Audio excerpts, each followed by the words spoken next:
O bătrână se mută în casa fiului său milionar, dar simte curând ostilitatea mascată și gesturile reci ale nurorii.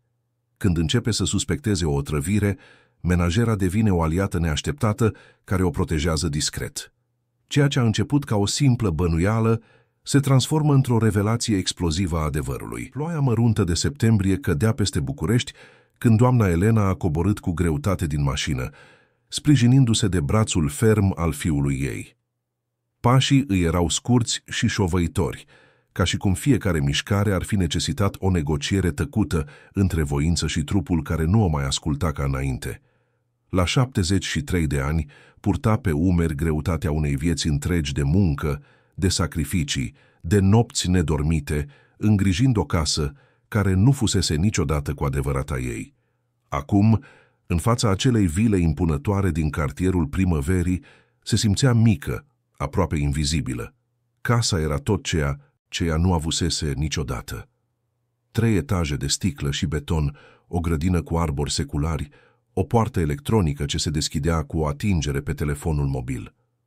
Totul acolo respira bani, putere, o viață departe de cea pe care o cunoscuse, crescându-l singură pe Gabriel, după ce soțul ei plecase fără să lase în urmă nimic altceva decât datorii și amărăciune. Făcuse curățenie în case, călcase rufe, făcuse prăjituri pe care le vindea în piață.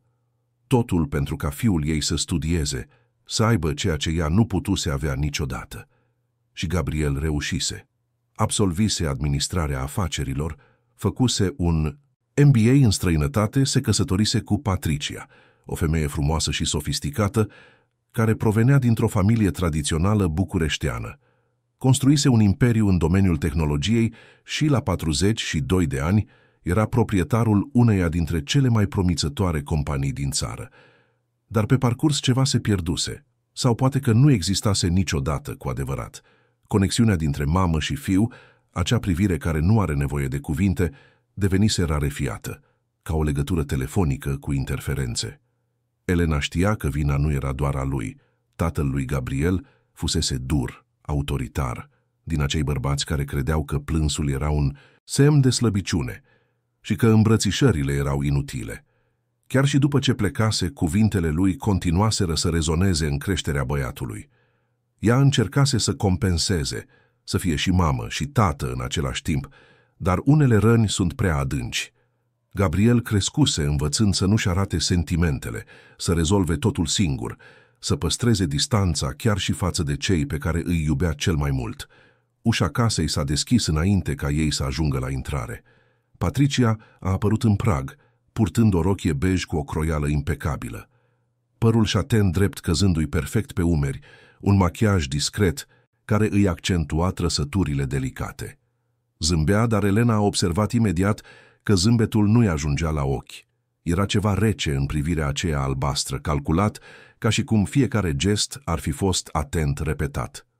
"Bine ați venit, doamna Elena." Vocea Patriciei suna melodios, educat, dar purta o formalitate care te îngheța. "Ne bucurăm să vă avem alături de noi." Elena a forțat un zâmbet și a murmurat o mulțumire stinsă.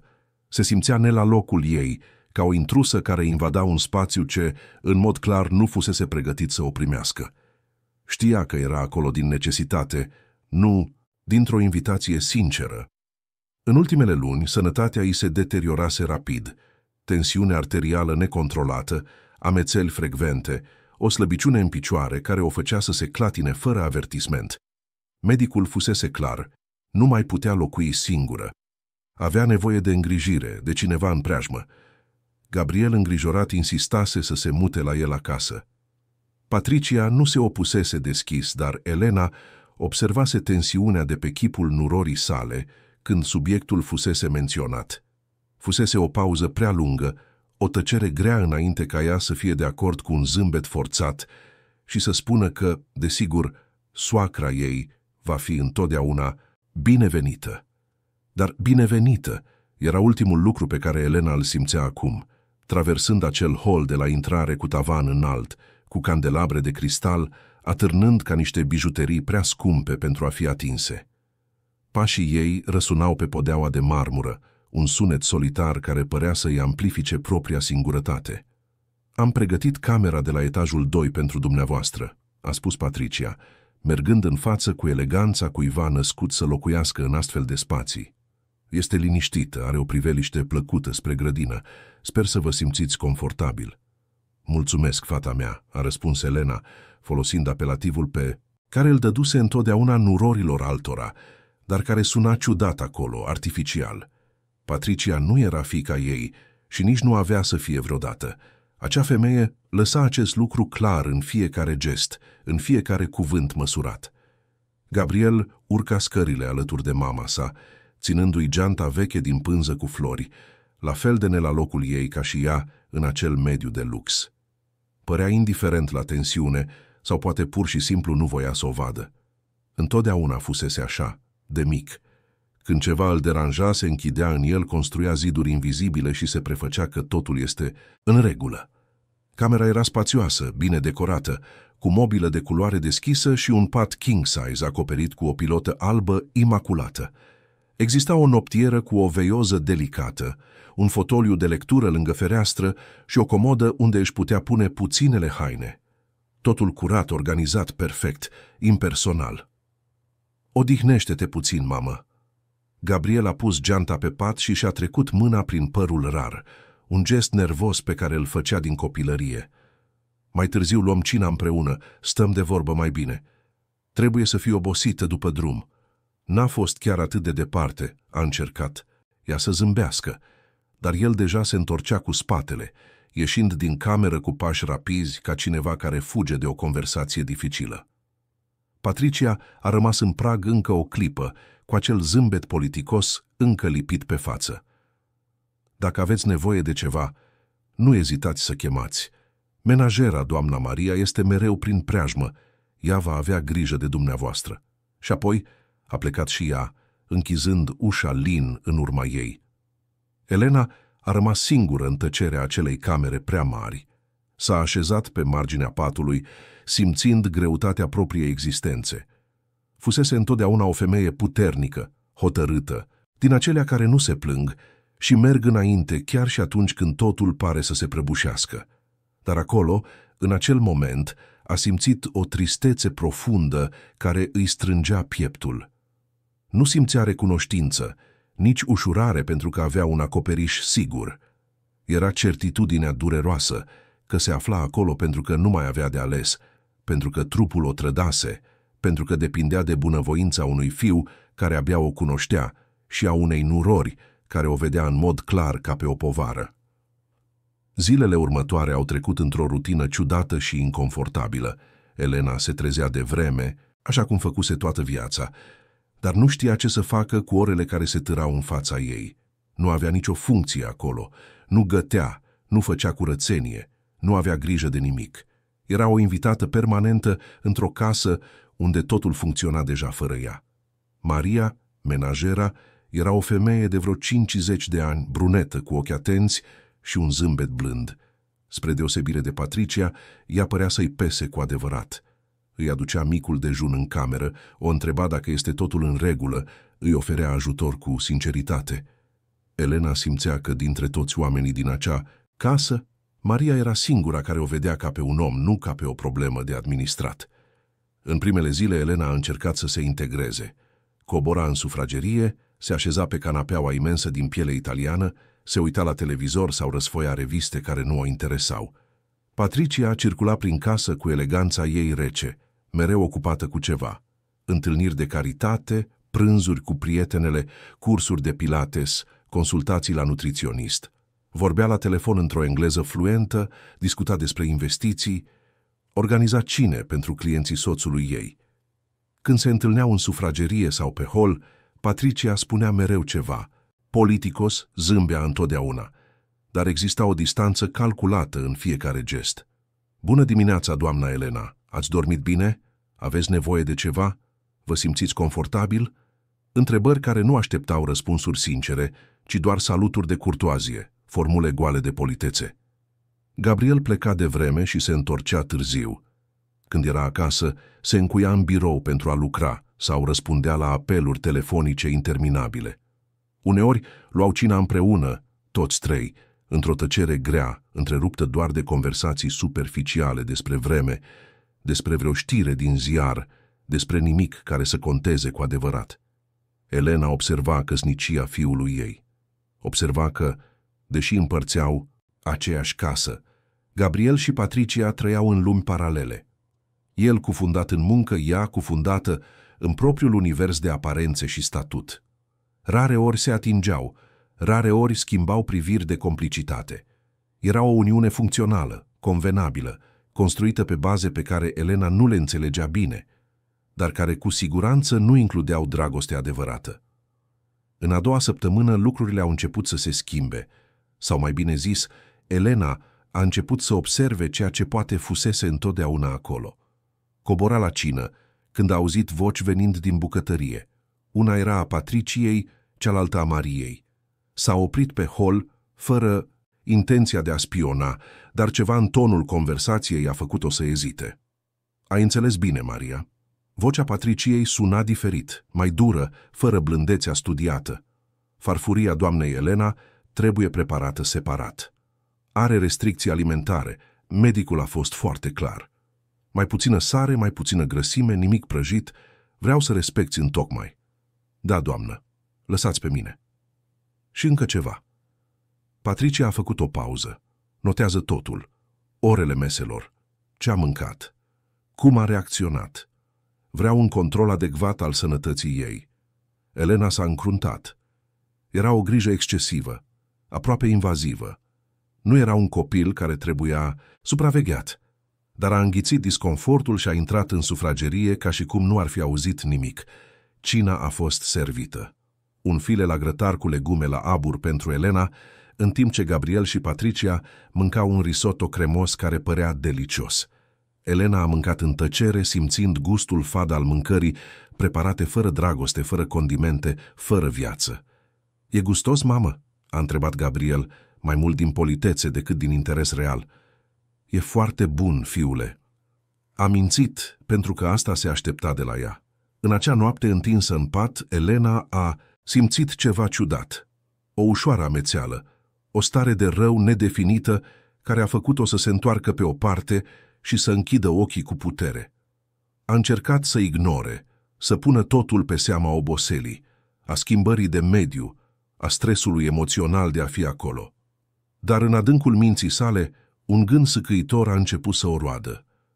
În zilele următoare, disconfortul a continuat. Uneori era o greață ușoară după prânz, alteori o durere de cap care nu trecea, sau o slăbiciune inexplicabilă care o făcea să amețească la ridicare. Elena a încercat să vorbească cu Maria despre asta, dar menajera i-a sugerat doar să se odihnească mai mult, că trupul se adapta. Patricia, când afla, arăta o îngrijorare care părea autentică la prima vedere, dar care avea ceva teatral, ca și cum ar fi jucat rolul nurorii devotate. Trebuie să o ducem la medic, Gabriel. Nu se simte bine, poate e tensiunea, îl sun pe doctorul Horia chiar mâine. Dar Elena a început să observe alte detalii, gesturi mici, priviri furișe, coincidențe ciudate. A observat că Patricia era mereu prin preajmă la ora mesei, urmărind cum Maria servea farfuriile. A observat că ceașca ei de ceai avea un gust ușor diferit atunci când Patricia era cea care i-o aducea. A observat că, în zilele în care nora ei călătorea sau pleca la întâlniri lungi, se simțea inexplicabil mai bine. La început, a încercat să alunge aceste gânduri. Ce absurditate! Ce paranoia nefondată! Patricia era educată, grijulie, își îndeplinea rolul de gazdă. De ce s-ar gândi să facă rău cuiva? Dar senzația persista, creștea, devenea imposibil de ignorat. Maria a fost cea care a început să-i confirme suspiciunile, chiar fără să spună un cuvânt. Elena a observat că menajera începuse să schimbe farfuriile la servire, asigurându-se mereu că ea mănâncă din același recipient ca Gabriel. A observat că Maria îi spăla ceașca personal, fără a o lăsa niciodată în chiuvetă cu celelalte. A observat privirile de îngrijorare pe care menajera le arunca atunci când Patricia intra în bucătărie. Într-o după-amiază, în timp ce Patricia era plecată și Gabriel lucra în birou, Elena a coborât în bucătărie. Maria pregătea prânzul și, văzând-o pe stăpâna în vârstă, i-a oferit un zâmbet obosit. Doamna Elena, ar trebui să vă odihniți. Trebuie să vorbesc cu tine, Maria. Elena s-a așezat pe unul dintre scaunele de la teșghea, coborând vocea. Se întâmplă ceva în casa asta. Simt și cred că și tu simți. Maria s-a oprit din ceea ce făcea și a șters mâinile pe șorț și s-a uitat în jur, verificând dacă erau cu adevărat singure. Chipul ei, de obicei liniștit, era tensionat, îngrijorat. Doamna Elena, sunteți o femeie inteligentă, a șoptit Maria apropiindu-se. Nu pot vorbi prea mult, înțelegeți? Dar fiți atentă, nu mâncați nimic ce nu este servit de mine. Nu beți nimic ce prepară doamna Patricia. Și dacă simțiți ceva ciudat, anunțați-mă imediat. Inima Elenei a început să bată cu putere, deci nu era nebunia ei. Ceva chiar era în neregulă. Încearcă să-mi facă rău? Vocea Elenei a tremurat. Maria a privit în altă parte, vizibil inconfortabil.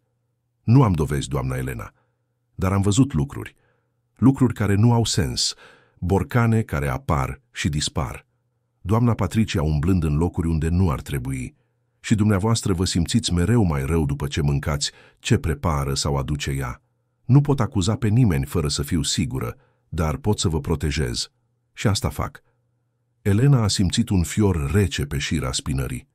Erau cuvinte grele, acuzații care, dacă erau adevărate, dezvăluiau o răutate pe care nu voia să o creadă posibilă. Dar în același timp, totul începea să aibă sens. Grija excesivă a Patriciei pentru alimentația ei, comentariile despre starea ei de sănătate, insistența de a o controla. Fiul meu trebuie să știe asta, a spus Elena, aproape pentru sine. Maria a clătinat încet din cap.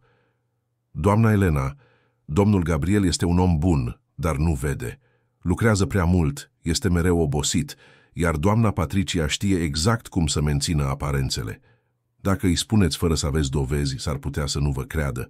Mai rău ar putea crede că sunteți confuză, bolnavă. Și atunci, situația dumneavoastră devine și mai vulnerabilă. Atunci ce să fac? Vocea Elenei era o șoaptă disperată. Continuați să mâncați doar ce prepar eu. Beți doar ce vă servesc eu. Și noi două stăm cu ochii în patru. Când vom fi sigure, când va exista ceva concret, abia atunci vom vorbi cu domnul Gabriel. Dar acum, prioritatea este să vă menținem în siguranță. Elena a încuviințat, simțind lacrimi fierbinți curgându-i pe chipul ridat. Cum ajunsese aici? Cum o adusese viața într-un loc unde trebuia să se teamă, în casa propriului fiu?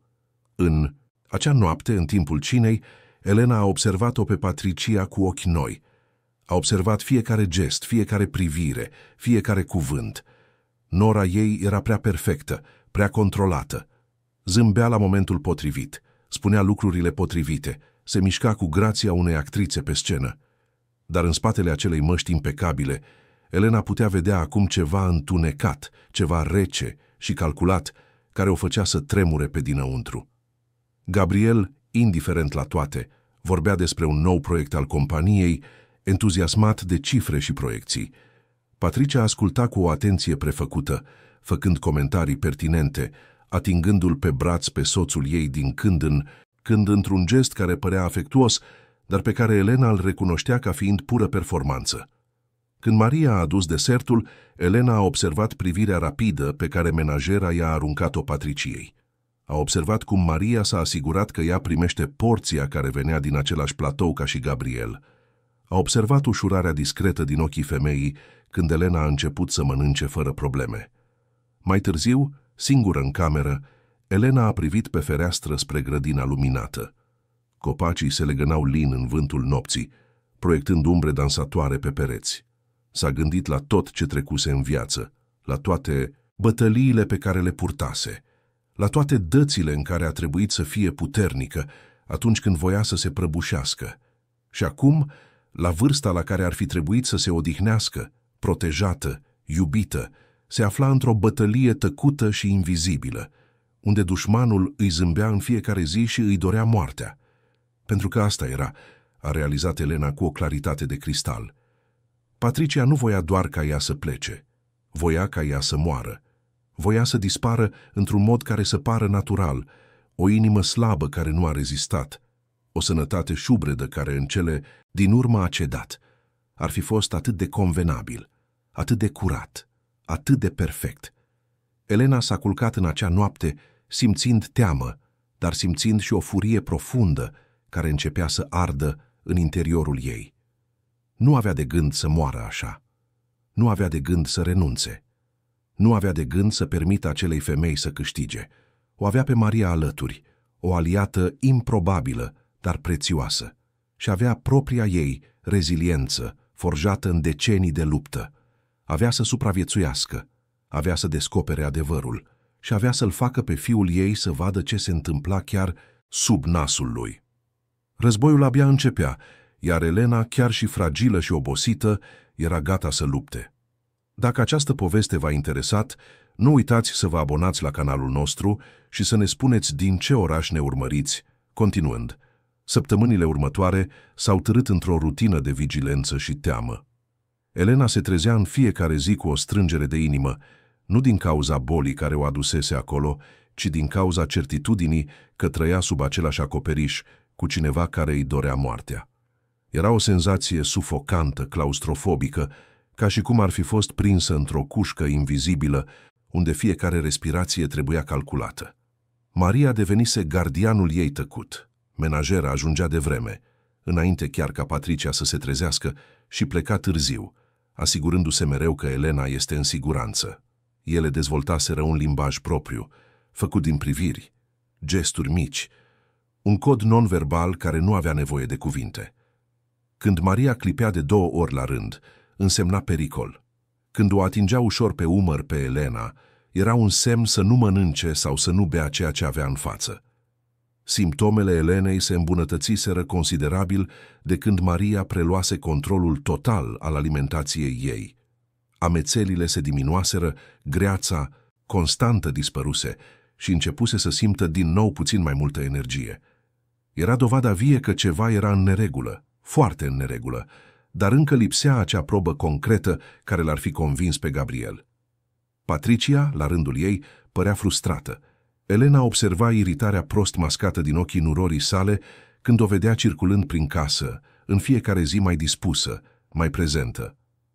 Au fost momente în care a surprins-o pe Patricia observând-o cu o expresie ce nu putea fi descrisă decât ca furie reținută, o ură rece care se transforma rapid într-un zâmbet când era observată.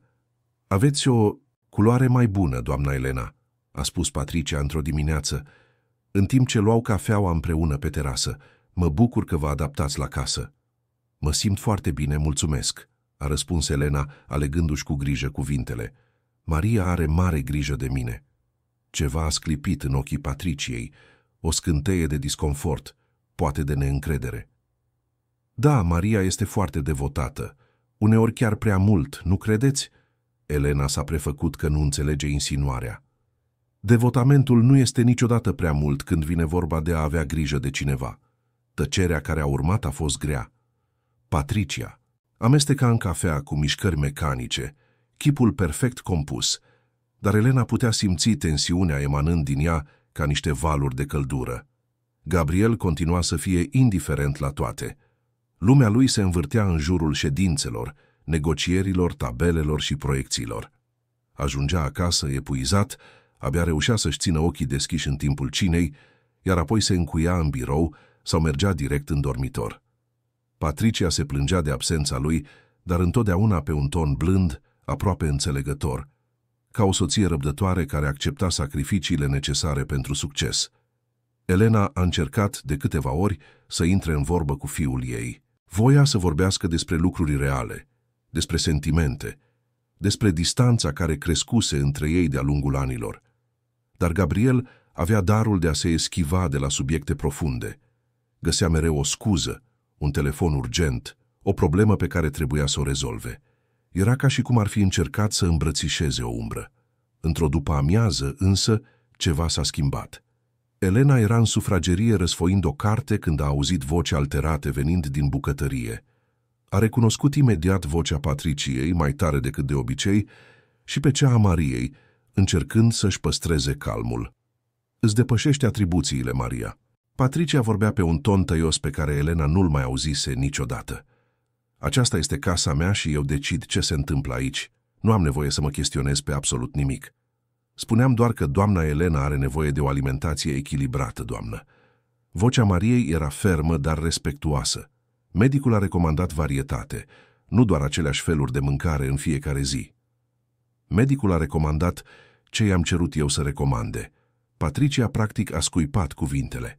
Și îți sugerez să-ți amintești care este locul tău în această casă. Elena a simțit cum îi fierbe sângele în vine. S-a ridicat, ignorând amețeala ușoară care a cuprins-o, și a mers spre bucătărie. Intrând, a văzut-o pe Maria cu capul plecat, cu mâinile strânse pe șorț, în timp ce Patricia o privea cu un dispreț prost mascat. Se întâmplă ceva?" a întrebat Elena, având grijă să sune ferm. Patricia s-a întors și, într-o clipită, masca a revenit la locul ei. Zâmbetul politicos, postura elegantă, vocea suavă. Nimic deosebit, doamna Elena. Doar ajustam câteva detalii ale rutinei casei. Maria a ridicat ochii, iar Elena a văzut acolo un amestec de recunoștință și îngrijorare. Menajera știa că orice cuvânt greșit i-ar putea costa slujba, poate chiar mai rău. Dar Elena știa și ea că nu putea lăsa asta să treacă. Maria a fost un înger pentru mine, a spus Elena, privind-o direct pe Patricia. Nu știu ce m-aș fi făcut fără ea. Sper să continue așa, pentru că am încredere deplină în munca ei. A fost un mesaj clar, o limită stabilită. Patricia a înțeles perfect. Zâmbetul i s-a făcut și mai forțat și a încuviințat din cap. Desigur, doamna Elena, Maria este o parte importantă a acestei case. Dar în acel moment ceva s-a rupt definitiv. Dacă înainte fusese un război tăcut, acum era declarat. Patricia nu se mai ascundea la fel de bine. Privirile ei către Elena purtau venin, gesturile îi erau mai bruște, cuvintele mai ascuțite. Gabriela a observat schimbarea de atmosferă, chiar dacă nu a înțeles-o complet. Într-o seară, la cină, a comentat că în casă se simte o atmosferă ciudată, tensionată. Cele două femei s-au uitat la el, dar niciuna nu a spus nimic. Patricia a dat vina pe stresul lui de la muncă, iar Elena a fost pur și simplu de acord, pentru că știa că a confrunta situația fără dovezi ar fi inutil. În a treia săptămână din octombrie s-a întâmplat incidentul. Elena s-a trezit în mijlocul nopții cu o sete insuportabilă, s-a ridicat clătinându-se, încă amețită de somn, și a coborât în bucătărie. Casa era cufundată în tăcere, doar ticăitul îndepărtat al ceasului din sufragerie, răsunând pe pereți. A deschis frigiderul și a luat carafa cu suc care era acolo. Și-a turnat un pahar, a băut jumătate dintr-o singură înghițitură, simțind lichidul rece coborându-i pe gât. Nu terminase de băut când a simțit o arsură ciudată, un gust amar care nu fusese acolo înainte. Stomacul i s-a întors imediat. A lăsat paharul în chiuvetă. S-a agățat de blat, cu inima bătându-i să-i sară din piept. Ce era asta? A urcat scările cu dificultate, fiecare treaptă părând un munte. S-a încuiat în baie și a vomitat violent. Transpirație rece îi curgea pe față, corpul îi tremura necontrolat. S-a gândit să țipe, să cheme ajutor, dar ceva a oprit-o. Un instinct de supraviețuire care îi spunea să nu facă zgomot, să nu atragă atenția. A petrecut noaptea între baie și pat, chinuită de colici și greață. Când soarele a răsărit, Maria a bătut la ușă aducând micul dejun și, văzând starea Elenei, a făcut ochii mari, speriată. Doamna Elena, ce s-a întâmplat?" Cu o voce slabă, Elena i-a povestit despre suc. Maria a pălit, a ajutat-o să se așeze mai bine în pat și a coborât în grabă. Câteva minute mai târziu s-a întors cu fața închisă. Carafa era la gunoi, doamna Elena, spartă, și nu mai era nimic în ea. Elena a închis ochii. Patricia fusese rapidă, își acoperise urmele înainte ca cineva să poată investiga. Era inteligentă, calculată, știa exact cum să acționeze. Maria a stat alături de Elena toată ziua, îngrijind-o, aducându-i ceai de mușețel, punându-i comprese reci pe frunte. Patricia a apărut în cameră odată, prefăcându-se îngrijorată, sugerând să cheme un medic. Elena a refuzat, spunând că era doar o indispoziție trecătoare. Când Gabriela a ajuns seara și a aflat că mama lui era bolnavă, a urcat imediat să o vadă. Era o îngrijorare autentică pe chipul lui, dar și acea distanță care existase întotdeauna. I-a ținut mâna. A întrebat-o dacă se simte mai bine.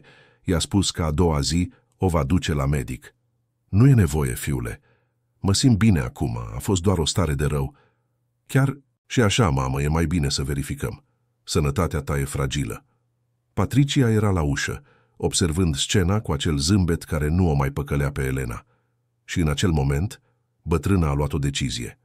Avea să-i spună lui Gabriel. Avea să pună totul pe masă, chiar și fără dovezi concrete, pentru că nu mai putea trăi în acea frică constantă. Gabriel, trebuie să vorbesc cu tine. Vocea Elenei a tremurat, dar era hotărâtă. E despre ceva ce se întâmplă în casa asta. Fiul ei s-a uitat la ea, confuz. Acum? Ești bolnavă, mamă, poate aștepta până mâine. Nu poate. E important. Patricia a făcut un pas în față cu expresia încă controlată, dar Elena a perceput panica ascunsă acolo. Gabriel, mama ta trebuie să se odihnească. Puteți vorbi mâine, când se va simți mai bine. Dar Elena nu avea de gând să renunțe. Fiule, cred că cineva îmi pune ceva în mâncare. Tăcerea care a urmat a fost asurzitoare. Gabriel a clipit de câteva ori, ca și cum nu ar fi fost sigur că auzise bine. Cum? Cred că încearcă să mă otrăvească. Cuvântul a căzut ca o bombă în cameră. Patricia și-a dus mâna la piept, prefăcându-se șocată. Doamna Elena, dar ce absurditate e asta? Cum puteți spune așa ceva? Gabriel s-a uitat de la mamă la soție, vizibil pierdut. Mamă, ești confuză. Nimeni de aici nu ar face așa ceva. Știu ce simt, Gabriel. Elena a încercat să se ridice în pat, dar era prea slabă. Mâncarea mea are un gust ciudat. Mă simt rău după ce mănânc anumite lucruri și azi am băut acel suc și mi-a fost rău toată noaptea. Patricia a izbucnit într-un râs care a sunat surprinzător de autentic. Dragule, mama ta delirează. Trebuie să fie de la febră. Poate are vreo infecție. Trebuie să o ducem urgent la medic. Nu delirez. Elena s-a uitat direct la fiul ei, implorându-l să o creadă. Te rog, Gabriel, ascultă-mă. Se întâmplă ceva greșit aici. Dar Gabriel deja dădea înapoi cu acea expresie de disconfort care apărea mereu când avea de-a face cu emoții puternice. Mamă, ești foarte stresată. Mutarea aici, sănătatea ta fragilă, toate astea te fac paranoică. Mâine mergem la medic, facem niște analize și vei vedea că nu e nimic de genul ăsta. Gabriel, te rog, odihnește-te acum, bine? Vocea lui era blândă, dar fermă, ca și cum ar fi vorbit cu un copil încăpățânat. Vorbim mâine, pendelete. Și apoi a ieșit din cameră, cu Patricia în urma lui, aruncându-i Elenei o ultimă privire care spunea clar: ai pierdut. Elena a rămas singură, cu lacrimi curgându-i pe chipul ridat. Încercase, dăduse alarma, dar nu fusese suficient. Gabriel nu o crezuse. Mai rău, acum credea că era confuză, poate senilă, că își pierdea mințile. Maria s-a întors la scurt timp după aceea, aducând o supă caldă și o privire de compasiune infinită. Am auzit tot. Doamna Elena, îmi pare foarte rău. Nu mă crede. Știu. Dar nu renunțați. Vom găsi o cale să dovedim. Cum? A suspinat Elena. E prea deșteaptă. Își acoperă toate urmele. Maria s-a așezat pe marginea patului, i-a ținut mâna tremurândă Elenei. Orice criminal face o greșeală mai devreme sau mai târziu. Trebuie doar să fim atente când se va întâmpla acea greșeală. În acea noapte, întinsă în întuneric, Elena a realizat că era complet singură. Fiul ei nu o credea. Femeia care încerca să o ucidă era liberă să continue. Și ea depindea doar de Maria, o menajeră care își risca și ea slujba și viața. Dar Elena supraviețuise unor lucruri mai rele. Crescuse un fiu singură, muncise până la epuizare, înfruntase singurătatea și sărăcia. Nu avea de gând să renunțe acum. Nu avea de gând să o lase pe Patricia să câștige. A doua zi, Gabriel a dus-o la medic, așa cum promisese.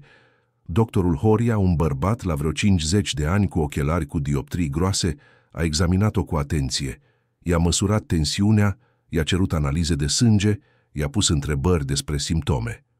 Elena s-a gândit să-i spună despre suspiciunile ei, dar și-a dat seama că ar fi fost inutil.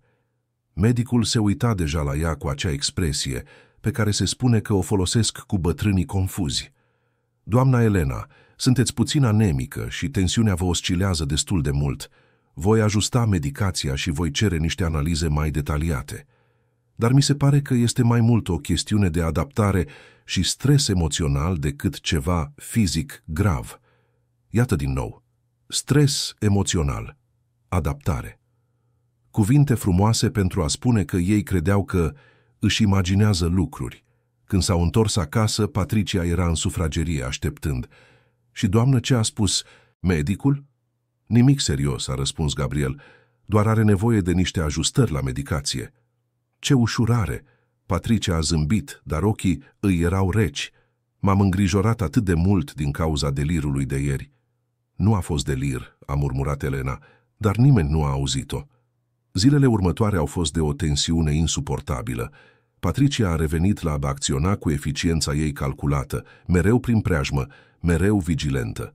Elena mânca doar ce pregătea Maria, bea doar apă pe care menajera i-o aducea în sticlă sigilată, dormea cu ușa încuiată. Și apoi, într-o după-amiază de noiembrie, când Elena era pe terasă încercând să citească o carte, a văzut ceva ce avea să schimbe totul. Patricia era în bucătărie și, prin fereastră, Elena o putea vedea clar. Nora ei a luat un borcan mic dintr-un dulap de sus, s-a uitat în jur să se asigure că era singură și a turnat un praf alb într-o ceașcă. A amestecat bine, a adăugat ceai, a amestecat din nou. Inima Elenei aproape că s-a oprit. Vedea cu ochii ei. În sfârșit, avea dovada. Dar apoi Maria a intrat în bucătărie, iar Patricia a ascuns rapid borcanul, zâmbind ca și cum nimic nu s-ar fi întâmplat. Doamna Maria, puteți duce acest ceai, doamne Elena? Trebuie să-i fie frig afară. Maria a luat ceașca, dar Elena a văzut neîncrederea pe chipul menajerei. A văzut cum Maria a ieșit din bucătărie și, în loc să meargă direct pe terasă, a trecut pe la baia de serviciu. Câteva minute mai târziu a apărut cu o altă ceașcă, identică, dar clar diferită.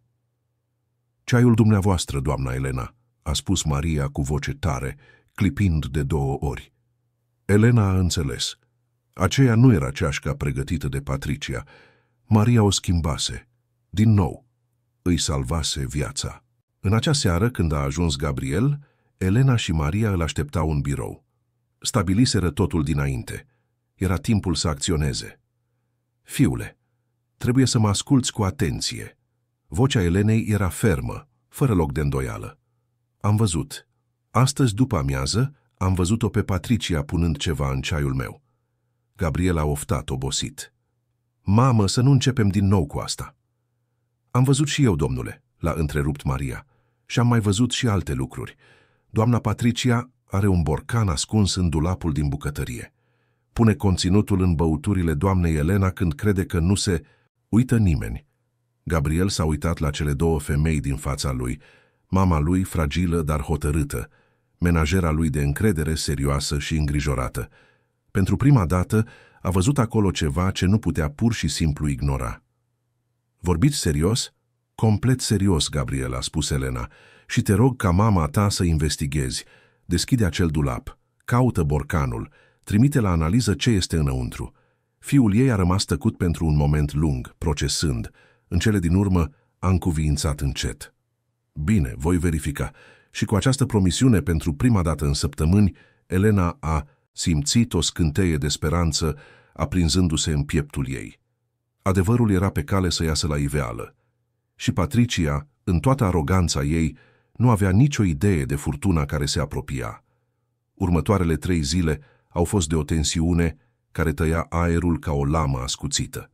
Gabriel adoptase o atitudine diferită, mai atentă, mai prezentă. Elena îl observa pe fiul ei cum urmărea detalii care înainte treceau neobservate, mișcările Patriciei prin casă, schimburile de priviri între ea și Maria, gesturi mici care căpătau semnificație când erau observate cu atenție. Patricia, la rândul ei, părea să simtă că ceva se schimbase. Era mai nervoasă, mai controlatoare. A început să frecventeze bucătăria cu mai multă regularitate, găsind mereu scuze pentru a fi prin preajmă când se pregăteau mesele. Ochii ei o urmăreau pe Maria cu o intensitate care se apropia de paranoia. iar Elena putea simți frica crescând în nora ei, chiar dacă aceasta încerca să o mascheze cu zâmbetul ei perfect și manierele impecabile. Gabriel nu spusese nimic despre investigațiile sale. Continua să plece la muncă, să se întoarcă seara, menținând rutina de zi cu zi. Dar Elena știa că ceva se întâmpla în culise. Vedea în expresiile fiului ei acea concentrare pe care o avea întotdeauna când rezolva o problemă complexă. El asambla piesele puzzle-ului una câte una, cu aceeași metodologie pe care o folosea în afaceri. În a patra seară, după conversația din birou, Gabriel a ajuns acasă mai devreme. A găsit-o pe Elena în sufragerie citind sub lumina blândă a veiozei. S-a așezat lângă ea, un gest rar, și pentru prima dată după mult timp i-a luat mâna. Mamă, trebuie să-ți spun ceva. Inima Elenei a accelerat. Spune, fiule. Am fost la dulapul din bucătărie. Am găsit borcanul pe care tu și Maria l-ați menționat. Elena și-a ținut respirația. Și? Am luat o mostră din praful care era acolo. Am trimis-o la analiză la un laborator privat, fără să dau nume, fără să explic nimic. Am spus că este pentru un proiect al companiei. A făcut o pauză, iar Elena a văzut durerea în ochii fiului ei.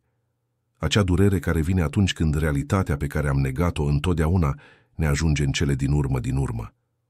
Rezultatul a sosit astăzi. Este o travă de șobolani, mamă, amestecată cu alți compuși care ar fi îngreunat detectarea în analizele simple. În doze, mici de-a lungul timpului, ar fi cauzat exact simptomele pe care le-ai avut: amețeli, greață, slăbiciune, probleme la ficat și rinichi. În cele din urmă, ar fi dus la o insuficiență multiplă de organe care ar fi părut o moarte naturală la o persoană în vârstă și cu sănătate fragilă.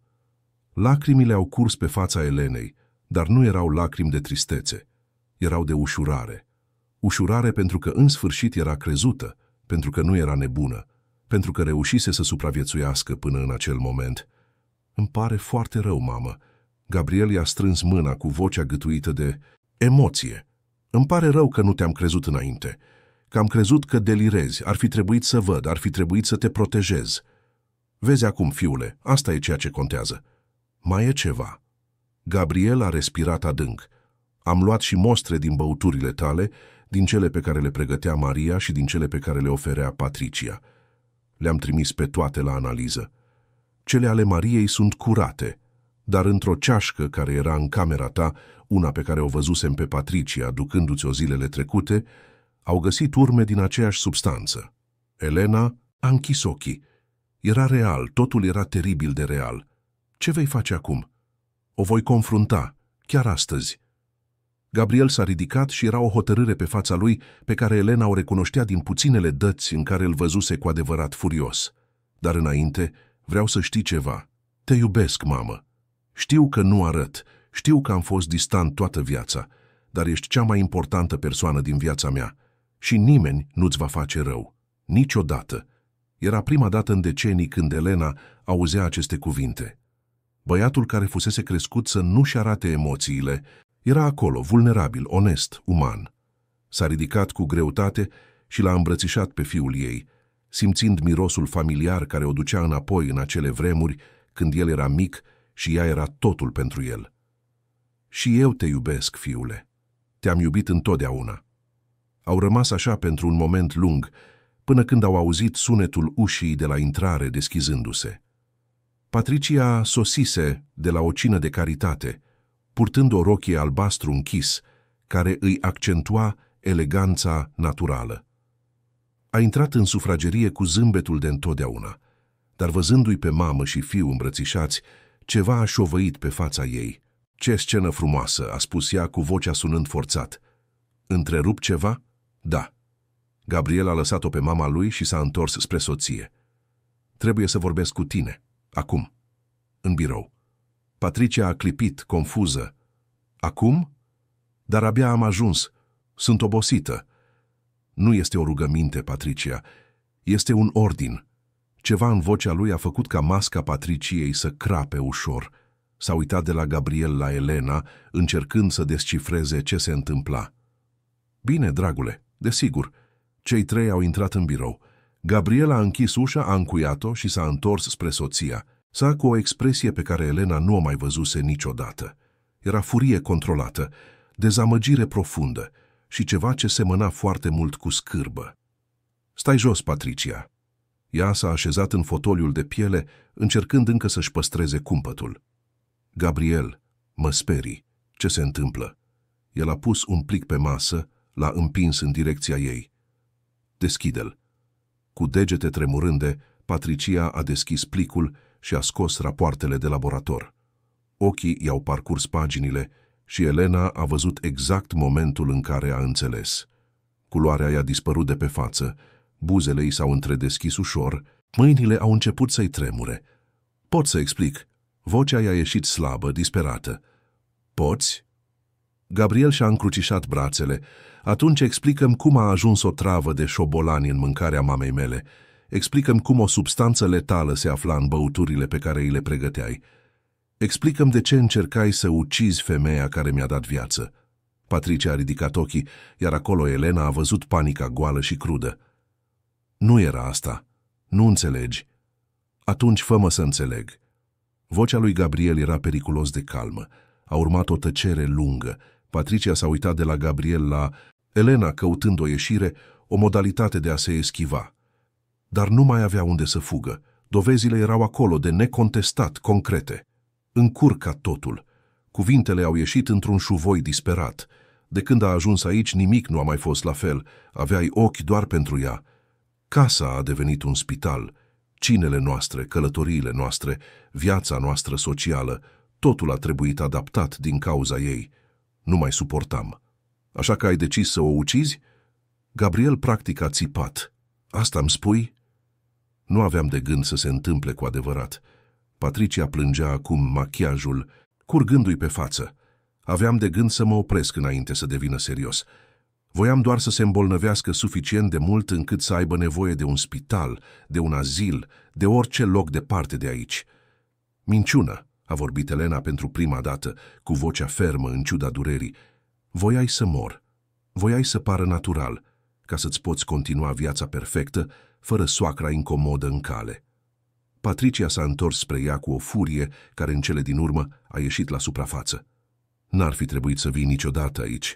Aceasta este casa mea, viața mea. A, ești o intrusă. Este mama mea," a intervenit Gabriel cu vocea ca oțelul. "Și această casă este și a ei pentru cât timp va dori să stea." "Tu nu înțelegi." Patricia era complet scăpată de sub control acum. "Nu înțelegi niciodată nimic. Trăiești muncind, absent, lăsându-mă singură în casa asta imensă. Și când în sfârșit puteam avea timp împreună, o aduci pe mama ta bolnavă să locuiască aici? Am sacrificat totul pentru această căsnicie. Cariera mea, visele mele, libertatea mea. Și în schimb ce-mi dai, singurătate și o soacră de îngrijit?" Gabriel s-a uitat la femeia cu care era căsătorit de 8 ani și și-a dat seama că nu o cunoscuse niciodată cu adevărat. Acea persoană din fața lui era o străină, cineva capabil să comită o crimă odioasă din pură conveniență, din egoism, pentru o viață confortabilă care nu admitea imperfecțiuni. "Vei pleca din casa asta." "Acum." Vocea lui Gabriel era definitivă. "Îți dau o jumătate de oră să-ți strângi lucrurile personale. Restul rămâne. Mâine avocatul meu te va contacta pentru divorț." "Nu poți să-mi faci asta." Patricia s-a ridicat disperată. "Sunt soția ta. Ești o criminală și dacă trimit aceste rapoarte la poliție, vei ajunge la închisoare." Tăcerea care a urmat a fost grea ca plumbul. Patricia știa că era încolțită. Putea să țipe, putea să plângă, putea să implore, dar nu mai exista cale de întoarcere. Alegerile ei o aduseseră până aici și acum trebuia să suporte consecințele. "Te rog," a șoptit ea, "nu faci asta. Voi pleca, voi dispărea, dar nu mă denunța. Familia mea, numele meu, totul va fi distrus." Gabriel s-a uitat la mama lui. Elena a văzut îndoiala în ochii fiului ei. A văzut că, în ciuda a tot, el încă simțea ceva pentru acea femeie, încă avea amintiri ale momentelor fericite pe care le împărtășiseră. A văzut bătălia internă dintre justiție și compasiune. "Las-o să plece, fiule," a spus Elena blând. "Las-o să poarte greutatea a ceea ce a făcut. Asta este deja o pedeapsă suficientă. Gabriel a încuvințat încet. Ai 30 de minute și nu mai vreau să-ți văd fața niciodată. Dacă încerci să mă contactezi, dacă încerci să te apropii de mama mea, trimit totul la poliție. Ai înțeles? Patricia a încuvințat, învinsă. S-a ridicat și a ieșit clătinându-se din birou, eleganța înlocuită de o postură aplecată a cuiva care poartă greutatea propriei ticăloșii. Elena și Gabriel au rămas singuri în birou. Fiul ei s-a lăsat să cadă în scaun, acoperindu-și fața cu mâinile. Plângea, lacrimi tăcute ale cuiva care a pierdut ceva ce credea că are, ale cuiva care a descoperit că a trăit într-o iluzie. Elena s-a așezat lângă el, i-a pus mâna pe umăr. Va fi totul bine, fiule. Cum de n-am văzut? Cum m-am căsătorit cu o astfel de persoană și nu mi-am dat seama? Pentru că vedeai ce voiai să vezi. Ai văzut femeia frumoasă, inteligentă, care părea perfectă pentru lumea ta. Dar nu te-ai uitat niciodată la ce era în spatele măștii. Am eșuat față de tine, mamă. Am eșuat ca fiu, ca protector, ca bărbat. Nu ai eșuat. Doar învățai. Elena i-a strâns umărul cu afecțiune. Viața e așa, facem greșeli, învățăm, creștem. Important este că acum ești aici, vezi adevărul, faci ceea ce este corect. Puteam să te pierd, dar nu m-ai pierdut. Sunt aici și vom merge mai departe împreună. Au rămas așa, în tăcerea acelui birou, în timp ce sus Patricia își făcea bagajele. Maria a apărut la ușă, discret, iar Elena i-a făcut semn să intre. E totul în regulă, doamna Maria?" a întrebat Gabriel, ștergându-și lacrimile. Da, domnule, doamna Patricia își strânge lucrurile. Am venit doar să văd dacă aveți nevoie de ceva." Mulțumesc, Maria." Gabriel s-a ridicat și i-a întins mâna menajerei. Mulțumesc că ai avut grijă de mama mea când eu nu am știut să o fac. I-ai salvat viața." Maria i-a strâns mâna, emoționată. Am făcut doar ceea ce era corect, domnule." Nu, ai făcut mai mult de atât. Ai fost singura care a văzut, care a acționat, care a protejat. Și nu voi uita niciodată asta." 40 de minute mai târziu, Patricia a coborât scările cărând 2 valize. Fața îi era umflată de plâns, machiajul complet întins. Nu s-a uitat la nimeni. A traversat pur și simplu sufrageria, a deschis ușa și a ieșit, chemând un taxi de pe telefon. Elena a privit pe fereastră cum mașina se îndepărta, luând cu ea femeia care încercase să-i ia viața. A simțit un amestec de emoții, ușurare, tristețe pentru fiul ei, furie pentru ce suferise, dar și o ciudată senzație de victorie. Supraviețuise, luptase, învinsese. Acea noapte a fost prima după mult timp în care Elena a dormit profund, fără teamă, fără tresăriri. Știa că mai erau multe de rezolvat, conversații de purtat, răni de vindecat. Dar ce era mai rău, trecuse. În dimineața următoare, Gabriel nu a mers la muncă. A pregătit el însuși micul dejun, ceva ce nu mai făcuse de ani de zile. Pâine prăjită, ouă jumări, suc proaspăt de portocale. A servit-o pe mama sa cu o afecțiune stângace, dar autentică, și s-a așezat lângă ea să mănânce împreună. Știi, mamă, am petrecut toată viața crezând că a arăta afecțiune este un semn de slăbiciune. Tatăl meu m-a învățat asta, dar am greșit. Tatăl tău a greșit, fiule. A iubi nu este slăbiciune. Este singurul lucru care ne face cu adevărat puternici. Vreau să mă schimb. Vreau să fiu diferit. Nu pentru ce s-a întâmplat cu Patricia, ci pentru mine, pentru tine, pentru noi. Elena a zâmbit, luându-i mâna fiului ei peste masă. Atunci ne vom schimba împreună. Zilele următoare au fost de reorganizare. Gabriela a angajat un avocat pentru a se ocupa de divorț, explicând doar că a existat o incompatibilitate. Dovezile otrăvirii au fost păstrate, o garanție în cazul în care Patricia ar fi încercat ceva. Dar nu a încercat. A dispărut în marele oraș, probabil întorcându-se la casa familiei, purtând secretul întunecat a ceea ce făcuse. Elena a început să facă fizioterapie pentru a-și recupera forțele pierdute. Fără veninul zilnic în sistemul ei, corpul ei a început să se vindece. Culoarea i-a revenit în obraj, pofta de mâncare s-a întors, amețelile au încetat. Era ca și cum ar fi renăscut. Gabriel și-a redus volumul de muncă. A început să ajungă mai devreme, să petreacă weekendurile acasă, să vorbească cu adevărat cu mama lui. Se uitau la filme împreună, găteau, își aminteau povești din trecut. Treptat, acea legătură care fusese întinsă până aproape de a se rupe, a început să se refacă, mai puternică și mai adevărată ca niciodată. Maria a continuat să lucreze în casă, dar acum ca parte autentică a familiei. Gabriel i-a mărit salariul și i-a oferit zile libere mai bune. Râdea mai mult, părea mai ușoară, fericită să vadă că coșmarul se terminase și că doamna Elena era în sfârșit în siguranță. Într-o după-amiază, la 2 luni după plecarea Patriciei, Gabriela a ajuns acasă cu o sclipire diferită în ochi. S-a așezat cu mama lui pe terasă, unde ea își bea ceaiul de după-amiază. Mamă, am luat o decizie. Ce decizie, fiule? Voi vinde compania. Elena aproape a scăpat ceașca. Ce? Am petrecut toată viața construind acel lucru, muncind fără oprire, crezând că succesul este singurul lucru care contează. Dar aproape te-am pierdut din cauza asta. Aproape că nu am văzut ce se întâmpla în propria mea casă. Gabriel a respirat adânc. Nu mai vreau acea viață, mamă. Vreau ceva diferit, ceva care să aibă sens cu adevărat. Și ce vrei să faci? El a zâmbit, un zâmbet autentic pe care Elena nu-l mai văzuse de ani de zile. Îți amintești că atunci când eram copil mergeam la acea cafenea de lângă casă? Tu cereai mereu o prăjitură cu mălai și o cafea cu lapte. Și eu stăteam acolo desenând, în timp ce tu vorbeai cu celelalte mame. Îmi amintesc, da, acela era locul nostru. Vreau să deschid o cafenea, mamă, mică, primitoare, într-un cartier care are nevoie de un astfel de spațiu. Vreau să fac prăjituri ca cele pe care le făceai tu pentru a le vinde în piață. Vreau să servesc cafea onestă, să primesc oameni, să construiesc o comunitate. Vreau ceva simplu, dar adevărat. Ochii Elenei s-au umplut de lacrimi. Fiule, ești sigur? Absolut. Și vreau să fie proiectul nostru, al tău și al meu. Îl facem împreună. Și astfel, într-o după-amiază însorită de vară, mamă și fiu au pecetluit un nou început.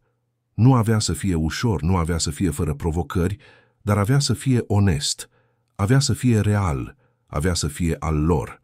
Adevărul prevalase nu prin țipete sau violență, ci prin observația tăcută a unei menajere devotate, prin curajul unei bătrâne de a denunța ceea ce se întâmpla și în cele din urmă prin decizia unui fiu de a deschide ochii și a vedea realitatea. Răul încercase să învingă în umbră, dar binele, chiar și în fragilitatea sa aparentă, s-a dovedit a fi mai puternic. Și o nouă viață abia începea. Lunile următoare au fost de transformare. Gabriel a vândut compania pentru o sumă care i-ar fi asigurat confortul pentru restul vieții, dar mai important decât banii a fost sentimentul de libertate pe care l-a simțit la semnarea actelor. Era ca și cum ar fi lăsat jos o greutate pe care o purtase pe umeri decenii întregi, o ancoră care îl ținea legat de o viață care nu-l făcuse niciodată cu adevărat fericit. Casa din primăverii a fost scoasă la vânzare. Gabriel i-a explicat mamei sale că acel loc purta amintiri rele, umbre pe care nu le-ar fi putut șterge complet. Elena a fost de acord fără ezitare. Pentru ea acea vilă nu fusese niciodată un cămin, ci doar o închisoare aurită unde aproape își găsise sfârșitul. Au cumpărat o casă mai mică în Cotroceni, pe o stradă plină de copaci, unde încă se putea auzi cântecul păsărilor dimineața. 3 dormitoare, o grădină cu un vișin, o terasă cu un hamac. Simplă, primitoare, perfectă. Maria a primit o cameră doar pentru ea cu vedere la grădină și un salariu care o făcea să zâmbească de fiecare dată când îl primea. În timp ce se desfășura mutarea, Gabriel și Elena s-au dedicat cafenelei. Au găsit un spațiu comercial lângă parcul Cismigiu, aproape de o piațetă unde copiii se jucau și bătrânii jucau table. Spațiul avea ferestre mari care lăsau lumina naturală să intre, o podea veche din parchet pe care Gabriel a insistat să o restaureze și pereți din cărămidă aparentă care dădeau un aer primitor locului. Elena a participat la fiecare decizie. A ales culorile perdelelor, a sugerat forma meselor, a desenat planul bucătăriei. Gabriel asculta fiecare opinie cu o atenție autentică și uneori nu erau de acord, Dezbăteau, dar întotdeauna cu respect și afecțiune. Erau conversații pe care nu le avuseseră niciodată înainte, dialoguri reale între două persoane care învățau să se cunoască cu adevărat. Numele cafenelei a fost ideea Elenei. Casa Elenei. Simplu, direct, onest. Lui Gabriel i-a plăcut imediat. A comandat o firmă din lemn sculptată manual cu litere cursive și delicate și în ziua în care au fixat-o pe fațadă, amândoi au plâns. Decorul a fost realizat treptat cu piese care spuneau povești. Fotografii vechi ale Bucureștiului înrămate pe pereți. O mașină de cusut Singer, care fusese a bunicii Elenei, transformată într-o măsuță de colț, rafturi cu cărți pe care clienții le puteau citi în timp ce beau cafea, plante agățătoare la ferestre, fiecare detaliu gândit pentru a crea un mediu în care oamenii să se simtă acasă. Elena a început din nou să facă prăjiturile ei. Prăjitură cu mălai și gem de prune, chec de morcovi cu glazură de ciocolată, pandișpan de portocale cu sirop. Rețete care veneau din copilăria ei, transmise de la mama, de la bunica, de la generații de femei care găteau cu dragoste. Gabriel a învățat să facă pâine artizanală, trezindu-se în zori pentru a frământa aluatul, a aștepta fermentarea, a coace la punctul potrivit. Era o muncă manuală, aproape meditativă, care îl conecta cu ceva esențial ce îi lipsise întotdeauna în viață. Maria a preluat teșgheaua, servind clienții cu amabilitatea și eficiența ei.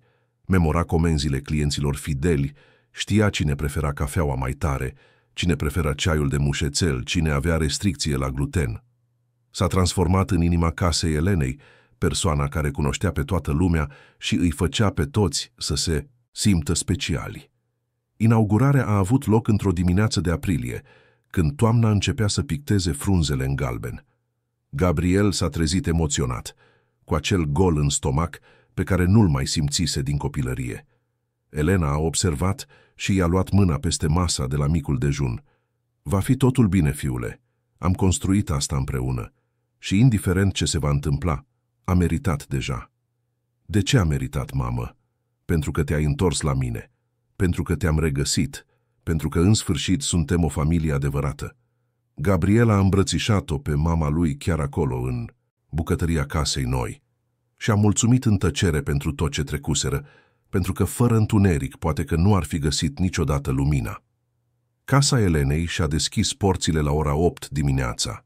Primele ore au fost timide, doar câțiva curioși care intrau, se uitau în jur, cereau o cafea și plecau. Dar pe la ora 10 ceva magic a început să se întâmple. O doamnă în vârstă a intrat, a cerut o prăjitură cu mălai și, gustând-o, ochii i s-au umplut de lacrimi. Asta are gustul copilăriei mele, a spus ea. Gustul de când făcea mama la cuptorul cu lemne. Vestea s-a răspândit. Până la sfârșitul după amiezii, cafeneaua era plină. Mame cu copii mici, studenți cu cărți deschise, cupluri ținându-se de mână, angajați în pauza de prânz. Se auzeau râsete, conversații animate, sunetul reconfortant al ceștilor lovindu-se de farfurioare. Gabriel s-a uitat în jur și și-a dat seama că nu creaseră doar o afacere, ci un spațiu de întâlnire, de conectare umană într-un oraș care uneori părea prea mare și prea rece. Elena circula printre mese, vorbind cu clienții, povestind despre rețete, râzând cu sinceritate. Era radiantă, plină de viață, foarte diferită de femeia fragilă care ajunsese în acea vilă cu luni în urmă. Veninul nu doar ieșise din corpul ei, ci și din sufletul ei, își permisese să renască. În lunile următoare, casa Elenei a devenit un punct de referință în cartier. Au primit recenzii pozitive pe bloguri de gastronomie, au fost menționați în reviste, dar cel mai important erau clienții fideli care se întorceau zi de zi. Doamna Irina, care locuia singură și găsise acolo o a doua familie. Domnul Vasile, pensionar care juca șah la masa din colț în fiecare după-amiază. Carmen și Bogdan, un cuplu de iubiți, care se cunoscuseră la coadă la cafea și acum celebrau acolo fiecare moment important. Gabriel a descoperit că se pricepea la afaceri într-un mod complet diferit de cel pe care îl cunoscuse înainte. Nu era vorba de cifre reci și profituri maxime. Era vorba de relații, de a crea ceva care să îmbunătățească viața oamenilor, chiar și într-un mod mic și cotidian. Se trezea fericit, muncea cu un scop, dormea mulțumit. Pentru prima dată în viața de adult, simțea că era la locul potrivit. Elena înflorea în fiecare zi. Sănătatea îi se îmbunătățise atât de mult încât medicii au fost impresionați. Tensiunea se stabilizase, amețelile dispăruseră complet, chiar și artrita care o deranja de ani de zile părea să se amelioreze. Râdea mai mult, vorbea mai mult, trăia mai mult. Era ca și cum timpul s-ar fi întors și i-ar fi redat o versiune mai bună a ei însăși.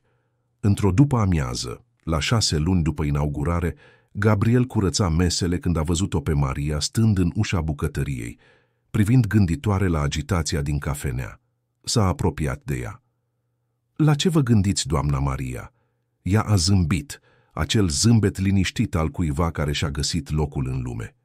"Mă gândeam cum se întoarce roata, domnule Gabriel. Cu ceva timp în urmă am crezut că îmi voi pierde slujba, că doamna Patricia mă va da afară pentru că am protejat-o pe doamna Elena. Îmi era teamă că nu voi putea să-mi întrețin fiica, că voi rămâne fără direcție. Și uitați unde suntem acum." Gabriel i-a pus mâna pe umăr. "Dumneavoastră ați făcut ca toate astea să se întâmple, doamna Maria. Fără dumneavoastră, mama mea nu ar fi aici. Și fără mama mea aș fi fost încă pierdut în acea viață goală. Ați salvat 2 persoane când ați decis să faceți ceea ce este corect. Am făcut doar ce ar fi făcut orice persoană decentă. Nu, majoritatea ar fi tăcut, de teamă să nu-și piardă slujba, să nu intre în bucluc. Ați fost curajoasă. Și vă voi fi veșnic recunoscător pentru asta." Maria și-a șters o lacrimă discretă. "Să lucrez aici este cel mai bun lucru care mi s-a întâmplat. Simt că nu servesc doar cafea. Ajut la construirea a ceva frumos." Și chiar așa este. Gabriel s-a uitat în jur, la acel spațiu care respira viață și primire. Construim ceva frumos, toți. Anotimpurile au trecut, toamna a lăsat locul iernii cu diminețile, ei reci și ploioase care făceau cafeneaua și mai primitoare. Oamenii intrau în căutarea unei ciocolate calde, a unei felii de prăjitură caldă, a unei îmbrățișări invizibile pe care doar astfel de locuri o pot oferi. Gabriel a început din nou o relație. A cunoscut-o pe Paula, o profesoară de literatură, care frecventa casa Elenei sâmbăta pentru a corecta lucrări. Era diferită de Patricia în toate privințele, simplă, autentică, cu un zâmbet ușor și o inimă deschisă. Elenei i-a plăcut de ea de la prima întâlnire și asta era suficient pentru Gabriel. Conveniseră că, de data aceasta, el va asculta intuiția mamei sale. Viața sexuală a lui Gabriel se schimbase și ea. Cu Paula era diferit. Nu exista acea urgență rece și mecanică care îi marcase căsnicia cu Patricia. Era timp, era conversație, erau râsete în mijlocul momentelor intime. Era o conexiune care depășea fizicul, care implica vulnerabilitate și încredere. Gabriel își permitea să fie imperfect, să fie el însuși, și a descoperit că acest lucru era infinit mai satisfăcător. Elena îl observa pe fiul ei înflorind în această nouă relație și simțea inima plină. Nu era doar bucuria de a-l vedea fericit, ci certitudinea că el învățase, în sfârșit, să iubească cu adevărat, să-și permită să fie iubit, să construiască ceva autentic cu cineva. Într-o după-amiază deosebit de aglomerată, la 1 an de la inaugurare, Elena stătea la masa ei preferată, lângă fereastră, când a intrat o femeie. Era tânără, poate vreo 30 de ani, purta un copil mic în brațe. A cerut o cafea și o prăjitură, s-a așezat aproape de Elena și cele două au început să vorbească natural, așa cum se întâmplă în locurile primitoare. "Dumneavoastră sunteți proprietara de aici?" a întrebat tânăra. "Sunt una dintre proprietare." Elena a zâmbit. "Împreună cu fiul meu. Ce loc frumos! Mă simt ca acasă aici." Femeia s-a uitat în jur. "Știți, am trecut prin niște vremuri foarte grele recent. Căsnicia mea s-a terminat, a trebuit să o iau de la zero cu fiica mea și să vin aici a fost o gură de aer, un loc unde mă simt în siguranță." Elena a simțit o strângere de inimă identificându-se. "Înțeleg foarte bine ce vreți să spuneți și eu am trecut prin vremuri grele, foarte grele. Dar aici este noul nostru început și mă bucur că este și al dumneavoastră." Cele două au mai vorbit o oră, împărtășind povești, schimbând experiențe. creând acea conexiune instantanee care se întâmplă uneori între străini care recunosc în celălalt propriile lor lupte. Când tânăra a plecat, mulțumind cu lacrimi în ochi, Elena și-a dat seama că casa Elenei era mai mult decât o cafenea. Era un refugiu, un loc de vindecare, un spațiu unde oamenii răniți puteau găsi alinare și speranță. Gabriel a fost martor la scenă de la distanță și a înțeles. A înțeles că mama lui nu doar supraviețuise unei tentative de omor, ci transformase acea experiență teribilă în ceva frumos și semnificativ. Luase durerea și o transformase în combustibil pentru a crea un loc care alina durerea altora. Era cea mai puternică răzbunare posibilă împotriva răului, să-i răspunzi cu bunătate multiplicată. Prima aniversare a casei Elenei a fost sărbătorită cu o petrecere. Au invitat toți clienții frecvenți, au decorat spațiul cu baloane și flori, au pregătit un tort imens. Domnul Vasile a ținut un toast emoționant, mulțumind pentru că au creat un loc unde nu se simțea singur. Doamna Irina a plâns amintindu-și cum cafeneaua o salvase de depresie după moartea soțului. Carmen și Bogdan au anunțat că s-au logodit și că cererea în căsătorie avusese loc acolo, la aceeași masă unde se cunoscuseră. Elena s-a uitat la toate acestea, la oamenii râzând și conversând, la fiul ei îmbrățișat cu Paula, la Maria servind cafea cu zâmbetul ei larg și a simțit o recunoștință profundă. Aproape murise. Fusese trădată, otrăvită, împinsă la marginea unui abis, dar nu căzuse. Și de cealaltă parte a acelui abis găsise o viață pe care nu și-o imaginase niciodată posibilă. Gabriel a ținut un discurs scurt, dar emoționant. Acum 1 an eram pierdut. Trăiam o viață care nu mi-aparținea, într-o căsnicie care era o minciună, orb la ceea ce conta cu adevărat. Mama mea aproape a murit și a fost nevoie să ajung atât de aproape de această pierdere ca să mă trezesc. S-a uitat la Elena cu dragoste. Mulțumesc, mama. Pentru că ai fost puternică atunci când eu am fost slab, pentru că ai supraviețuit când lumea a conspirat împotriva ta, pentru că m-ai învățat că niciodată nu e prea târziu să o iei de la capăt.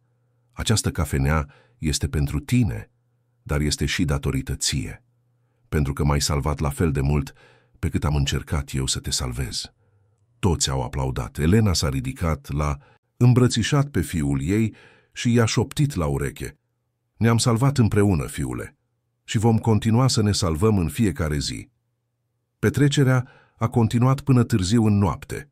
A fost muzică, dansuri improvizate, povești împărtășite. Când toți au plecat și au rămas singuri să facă curățenie, era o pace în aer. O senzație că erau exact acolo unde trebuiau să fie. Maria a fost ultima care a plecat. Înainte de a pleca, i-a îmbrățișat pe Elena și Gabriel. Vă mulțumesc că m-ați lăsat să fac parte din toate astea. Sunteți familia pe care mi-am ales-o. Și tu ești sora pe care nu am avut-o niciodată, a răspuns Elena. Protectoarea care a apărut când am avut cea mai mare nevoie. Când au rămas singuri, Gabriel și Elena s-au așezat la una dintre mese, obosiți, dar mulțumiți. Tăcerea dintre ei era confortabilă, plină de tot ceea ce nu trebuia spus. Te-ai gândit vreodată ce s-ar fi întâmplat dacă lucrurile ar fi fost diferite? A întrebat Gabriel. Dacă Patricia ar fi reușit? Dacă Maria nu ar fi fost atentă? Dacă tu nu ai fi fost suficient de puternică să denunți? Elena s-a gândit un moment. Mă gândesc uneori, dar apoi îmi dau seama că nu are rost să trăiești în dacă. Viața este făcută din alegeri și fiecare dintre noi le-a făcut pe ale noastre. Patricia a ales veninul, Maria a ales să mă protejeze, tu ai ales să crezi și eu am ales să lupt. La final, alegerile corecte au învins. Crezi că Patricia este bine? Undeva pe acolo? Nu știu, fiule, și sincer nu mai contează. Cum și-a așternut, așa doarme. Sper că într-o zi va înțelege ce a făcut, că va simți remușcări adevărate. Dar asta e treaba ei și a conștiinței. Ei, ai iertat-o, Elena a oftat. Nu știu dacă am iertat-o, dar am încetat să mai port furie. Furia este o greutate, fiule, și am purtat deja prea multe greutăți în viață. Acum vreau lejeritate, Vreau să râd, vreau să trăiesc, vreau să fac prăjituri și să primesc oameni în acest loc minunat pe care l-am construit. Iertarea va veni sau nu, dar oricum ar fi, ea nu mai are nicio putere asupra mea. Gabriel a încuviințat, înțelegând înțelepciunea din acele cuvinte. S-au ridicat, au stins luminile, au încuiat ușa, au mers pe străzile din Cotroceni spre casă, unul lângă altul, mamă și fiu, uniți de o legătură care fusese testată până la limită și ieșise și mai puternică. Anii următori au adus mai multe transformări. Gabriel și Paula s-au căsătorit într-o ceremonie simplă, în grădina casei Elenei, cu clienții dragi ca invitați. Maria a fost nașă. Elena a plâns de fericire și a făcut tortul de nuntă cu propriile mâini. Cafeneaua s-a extins. Au deschis o a doua unitate în Floreasca, apoi o a treia în Aviatorilor. Dar cea originală, casa Elenei de lângă Cismigiu, a rămas inima a tot. Acolo își petrecea Elena diminețile, vorbind cu clienții, experimentând rețete noi, pur și simplu existând pe deplin. Gabriel a devenit un alt fel de om de afaceri. Nu căuta profituri maxime, ci sustenabilitate și scop. Plătea salarii corecte, oferea beneficii reale, își trata angajații ca pe o familie. Casa Elenei era profitabilă, da, dar mai important, era o afacere etică, umană, construită pe valori care contau. Elena a trăit să-și vadă nepotul născându-se. Samuel, nume ales în onoarea bunicului pe care îl iubise, în ciuda a tot. Băiatul a crescut alergând printre mesele cafenelei, învățând să facă pâine cu tatăl său, ascultând poveștile bunicii despre vremuri grele și depășirea lor. Și întotdeauna, Elena îi povestea lui Samuel despre Maria, despre cum o menajeră curajoasă îi salvase viața făcând doar ceea ce era corect, despre cum bunătatea învinge răul, chiar și atunci când răul pare mai puternic, despre cum nu trebuie să ne ignorăm niciodată conștiința, chiar și atunci când asta ne pune în pericol. Maria a continuat să lucreze la casa Elenei până la pensionare, ani mai târziu. În ziua despărțirii a fost o altă petrecere, de data aceasta în onoarea ei. A plâns când a primit o placă cu numele ei care urma să fie fixată permanent în cafenea. Maria Ionescu, gardian și prietenă. Elena a îmbrățișat-o și i-a șoptit: "Nu mi-ai salvat doar viața, m-ai învățat că încă există oameni buni pe lume." Povestea Elenei și a lui Gabriel a devenit o legendă în cartier. Oamenii știau că era ceva special acolo, o conexiune profundă între mamă și fiu care transcendea normalul. Nu știau detaliile întunecate, nu cunoșteau povestea despre venin și trădare, dar simțeau autenticitatea, dragostea reală, care pătrundea în fiecare colț al acelui loc. Elena a trăit până la 88 de ani, lucidă și activă până la sfârșit. Și-a petrecut ultimii ani exact unde voia să fie, la casa Elenei, făcând prăjituri, vorbind cu clienții, fiind o bunică prezentă pentru Samuel și pentru cei doi frați care au venit după el. Când a plecat, a fost în pace, înconjurată de familia pe care și-o construise, nu doar din sânge, ci din alegere și iubire. Gabriel era alături de ea, ținându-i mâna, mulțumindu-i pentru fiecare moment pe care l-au avut împreună, pentru fiecare nou început pe care ea l-a făcut posibil. Înmormântarea a avut loc la casa Elenei. Sute de oameni au participat, clienți pe care îi atinsese de-a lungul anilor, oameni ale căror vieți fuseseră mai bune, pentru că o cunoscuseră pe acea doamnă cu zâmbet dulce și forță interioară de neclintit. Maria, deja în vârstă, era acolo, plângându-și prietena pe care i-o dăduse viața. Gabriel a ținut un ultim discurs, cu vocea gâtuită, dar fermă. Mama mea a supraviețuit unor lucruri care ar fi trebuit să distrugă pe oricine. A fost trădată, otrăvită, împinsă spre moarte. Dar ea nu doar a supraviețuit, a prosperat. A transformat veninul în iubire, trădarea în încredere, aproape moartea în viață deplină. Și ne-a învățat că răul poate fi puternic, dar bunătatea este întotdeauna mai puternică. Că putem reîncepe la 70 de ani, la 80, la orice vârstă. Că niciodată nu e prea târziu să alegi iubirea. Casa Elenei este deschisă și astăzi. Gabriel o conduce cu aceeași afecțiune pe care o avea mama lui, iar acum Samuel, deja adult, lucrează alături de tatăl său. Pe peretele principal este o fotografie înrămată a Elenei zâmbind, cu un șorț cu flori și mâinile pline de făină. Dedesubt, o placă, în memoria Elenei Popescu. Ea a transformat veninul în iubire și ne-a învățat că adevărul își găsește întotdeauna calea. Și acolo, în acel spațiu primitor, care s-a născut din durere, dar a înflorit în bucurie, povestea Elenei rămâne vie, amintindu-le tuturor celor care vizitează acel loc că răul poate ataca în tăcere, dar și binele acționează în tăcere. Că uneori oamenii cei mai invizibili, cum ar fi menajerele atente, sunt adevărații eroi. Că iubirea dintre mamă și fiu poate fi reconstruită chiar și atunci când pare pierdută pentru totdeauna. Și că la final, întotdeauna, iubirea învinge. Sfârșitul povestei. Dragi ascultători, sperăm că povestea Elenei, a lui Gabriel și a Mariei v-a atins profund inima. Dacă v-ați emoționat cu această călătorie de supraviețuire, renaștere și mântuire, lăsați un like acestui episod, abonați-vă la canalul nostru și spuneți-ne în comentarii care moment v-a marcat cel mai mult. A fost curajul Mariei, forța Elenei, transformarea lui Gabriel? În fiecare zi aducem povești intense ca aceasta, care dezvăluie latura cea mai profundă a sufletului uman, care arată cum putem renaște chiar și atunci când totul pare pierdut. Fiecare episod este o nouă călătorie, o nouă invitație de a reflecta asupra propriilor vieți și alegeri.